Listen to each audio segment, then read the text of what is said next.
সকালে নামাজ খাওয়া দাওয়া করে দ্বিতীয় উমরা করার জন্য চললাম তায়েফের মিকাত মসজিদের উদ্দেশ্যে। আমাদের সাথে আরও কয়েকজন ছিল যারা দ্বিতীয় উমরা করার নিয়ত করেছেন। যেতে যেতে আমাদের মোয়াল্লেম কবির ভাই তায়েফের বিভিন্ন ঘটনা বর্ণনা করলেন। নবীজির পালেক পুত্রের নাম ছিল যায়েদ বিন হারেসা। যায়েদ বিন হারেসা রাদিয়াল্লাহু তাআলা আনহুকে সঙ্গে করে তিনি তায়েফ সফরে রওনা হন। আমরা মনোযোগ সহকারে শুনলাম আর যেতে যেতে বাহিরের দৃশ্য উপভোগ করলাম। তায়েফে রক্তাক্ত হয়েছিলেন ইসলাম প্রচার করতে, যে নবীজি সাল্লাল্লাহু আলাইহি সাল্লাম ভেবেছিলেন তায়েফবাসীরা নবীজিকে গ্রহণ করবে, কিন্তু নবীজির সেটা হিতে বিপরীত হয়েছিল। তায়েফবাসীরা ছিল নিষ্ঠুর, নির্মম, তারা ছিল লাত নামক মূর্তি পূজারী। একসময় তেল নেওয়ার জন্য গাড়ি স্টেশনে থামলো। আমরাও নামলাম এবং গেলাম ওখানকারই সুপার শপে। কবির ভাই কিছু পানির বোতল ও চিপস কিনলেন এবং আমাদের দিলেন।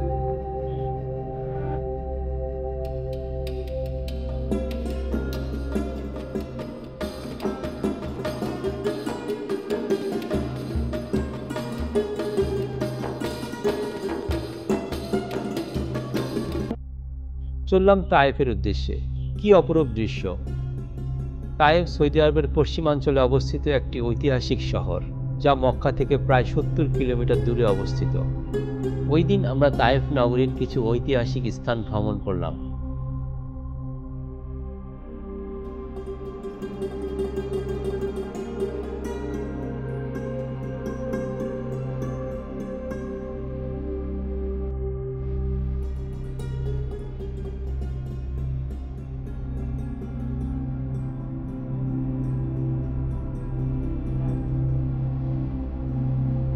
প্রথমে আমরা নামলাম আব্বাস মসজিদে। কবির ভাই এখানকার ঘটনা বর্ণনা করে শোনালেন। সে দিনের এত বেশি জ্ঞান রাখতেন। হযরত ওমর বলেন যে আব্দুল্লাহ ইবনে আব্বাস বয়সে ছোট, কিন্তু জ্ঞানে গরিমে আমাদের চেয়ে বড়। তারপর আমরা 2 রাকাত নফল নামাজ আদায় করলাম এই মসজিদে। নামাজ পড়ার জন্য পুরুষ ও মহিলাদের আলাদা ব্যবস্থা রয়েছে।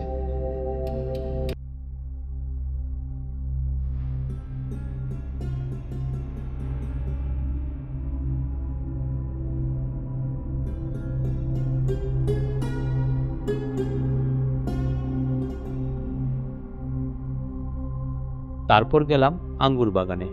আমাদের প্রিয় নবী মুহাম্মদ সাল্লাল্লাহু আলাইহি সাল্লাম বখাটেদের পাথরের আঘাতে রক্তাক্ত হয়ে এই বাগানে এসেছিলেন এবং আদ্দাস নামের এক লোক নবীকে আঙ্গুর খেতে দিয়েছিলেন।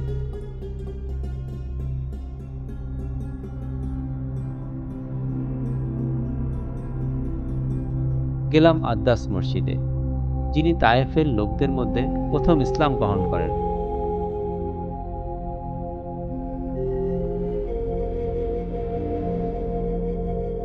গাড়ি থেকে দেখলাম মসজিদে আলী। হযরত আলী রাদিয়াল্লাহু তাআলা এই মসজিদ নির্মাণ করেছিলেন তায়েফ শহরে। এরপর গেলাম বুড়ির বাড়িতে। তবে এটাই কি সেই মহানবীর পথে কাটা বেছানো বুড়ি কিনা সেটা নিয়ে অনেক মতনৈক্য আছে। উপর থেকে দেখলাম মসজিদে রাসূল।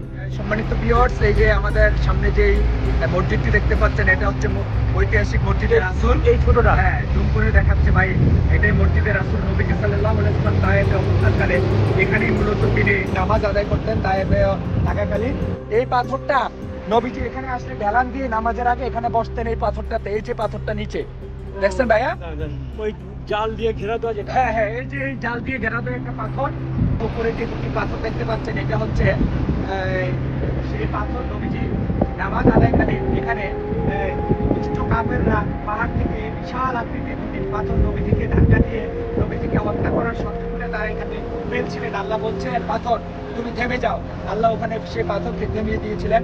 প্রিয় ভাই বোনেরা, এটাই হলো সেই ঐতিহাসিক তায়েফের স্পট। দেখলাম জাক্কুম গাছ। এটি হলো জাহান্নামীদের খাবার। জাক্কুম গাছ জাহান্নামীরা যখন খেতে চাইবে, তখন আল্লাহ তাদেরকে খাদ্য হিসাবে এই জাক্কুম গাছ দিবে। জাহান্নামীদের খাবার এটা।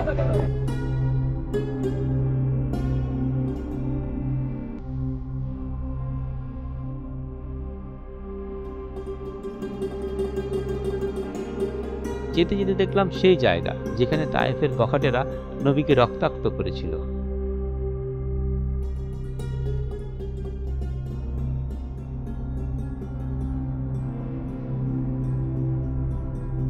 সৌন্দর্য দেখতে দেখতে আমরা তায়েফের মিকাত মসজিদ ওয়াদিহে মাহরামে পৌঁছালাম।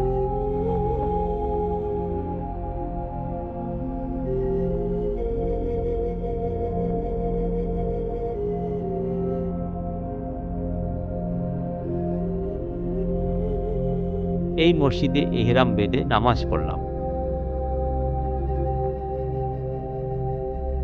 চললাম কাবার দিকে, বলতে থাকলাম লাব্বাইক আল্লাহুম্মা লাব্বাইক। لبيك لا شريك لك لبيك إن الحمد والنعمة لك والملك لا شريك لك।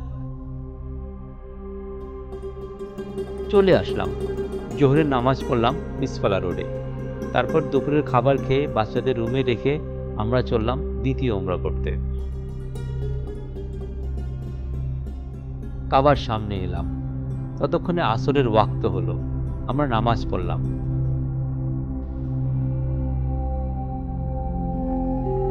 এরপর শুরু করলাম তাওয়াফ।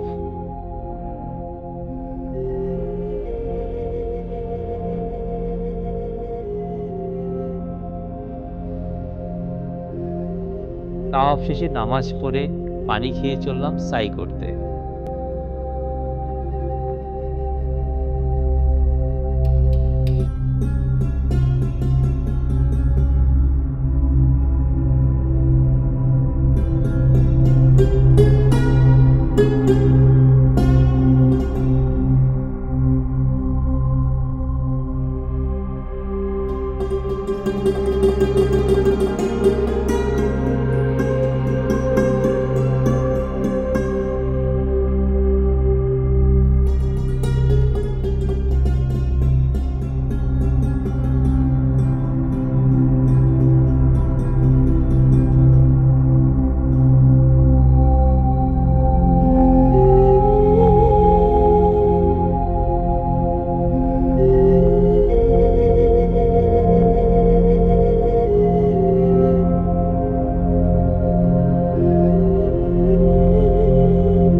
রোয়াতেই মাগরিবের নামাজ আদায় করলাম।